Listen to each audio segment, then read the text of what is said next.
Hey guys, it's Cheerio Corn23 here, and it's like 3 in the morning. I'm gonna do a bike check because I haven't posted.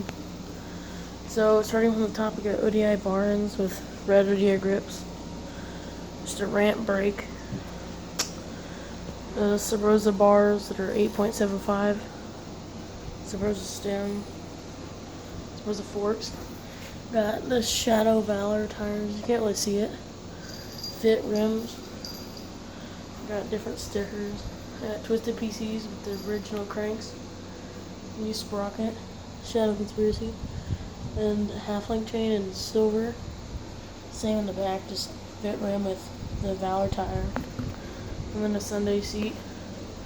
And a clamp.